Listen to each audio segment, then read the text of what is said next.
नमस्कार दोस्तों, आपका हमारे YouTube चैनल में बहुत बहुत स्वागत है। दोस्तों, इस वीडियो में हम जानेंगे कि क्यों हर व्यक्ति को मंत्र जप करना ही चाहिए और मंत्र जप का महत्व क्या है। दोस्तों, मनुष्य के जानने योग्य अत्यंत उपयोगी विषयों में एक विषय है मंत्र का विषय। दोस्तों, मंत्र का स्थान सबसे ऊंचा है। व्यक्ति के जन्म के पूर्व से लेकर मृत्यु के पश्चात तक मंत्र ही हमारा सहायक होता है। जिनके पास धन नहीं है, बल नहीं है, विद्या नहीं है, बुद्धि नहीं है, यदि उनके पास मंत्र की शक्ति है तो उनके पास सब कुछ है। मंत्र के बल से मनुष्य सब कुछ प्राप्त कर सकता है। हताश और निराश जीवन के लिए मंत्र के समान अन्य कोई औषधि नहीं है। असह्य और असीम मानसिक कष्ट और चिंताओं के नाश करने के लिए मंत्र के समान अन्य कोई तीक्ष्ण शस्त्र नहीं है। और इस अपार संसार सागर को पार करने के लिए मंत्र के समान अन्य कोई विश्वस्त नौका नहीं है। जो काम समझाने से, मनाने से, धमकाने से, डराने से, खुशामद करने से और पैसे खर्च करने से नहीं हो सकता, वह काम मंत्र के बल से सहज में हो जाता है।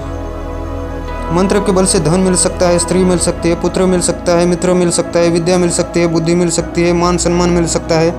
मंत्र के बल से शरीर के दुख, मन के दुख, अपने और दूसरों के संपूर्ण दुख दूर किए जा सकते हैं। दोस्तों, जब मंत्र के बल से परमपिता परमात्मा मिल सकता है तो इस संसार में ऐसी कौन सी चीज़ है जो मंत्र के बल से मिल न सके। वास्तव में किसी भी उपाय से नहीं टलने वाली प्रारब्ध की रेखा, जिस पर मेख मारने वाली यदि संसार में कोई शक्ति है तो वह सिर्फ और सिर्फ मंत्र की शक्ति है।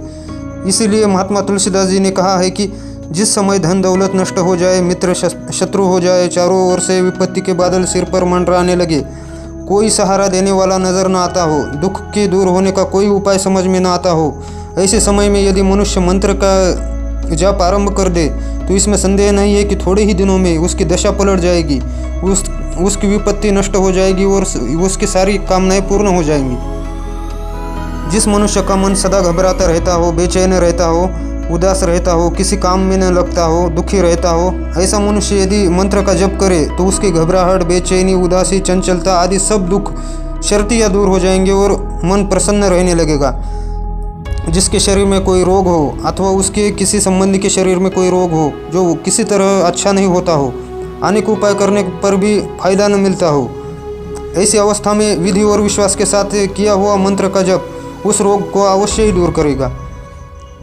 यदि किसी का अपने मालिक से, अन्य संबंधी से या किसी बड़े अफसर से बेबनाव रहता हो और उसे अपने ऊपर मेहरबान बनाना हो, अपनी इच्छानुसार उससे काम लेना हो, तो मंत्र जप से ऐसा काम अवश्य ही सिद्ध हो जाएगा। तो दोस्तों, सारांश यह है कि यदि पुराणों का कल्पित कल्प वृक्ष कोई है तो वह मंत्र ही है, जिसकी छाया में बैठने से मनुष्य जो जो इच्छाएं करता है वह सब पूर्ण हो जाती है। तो दोस्तों, धन्यवाद। मिलते हैं अगले वीडियो में।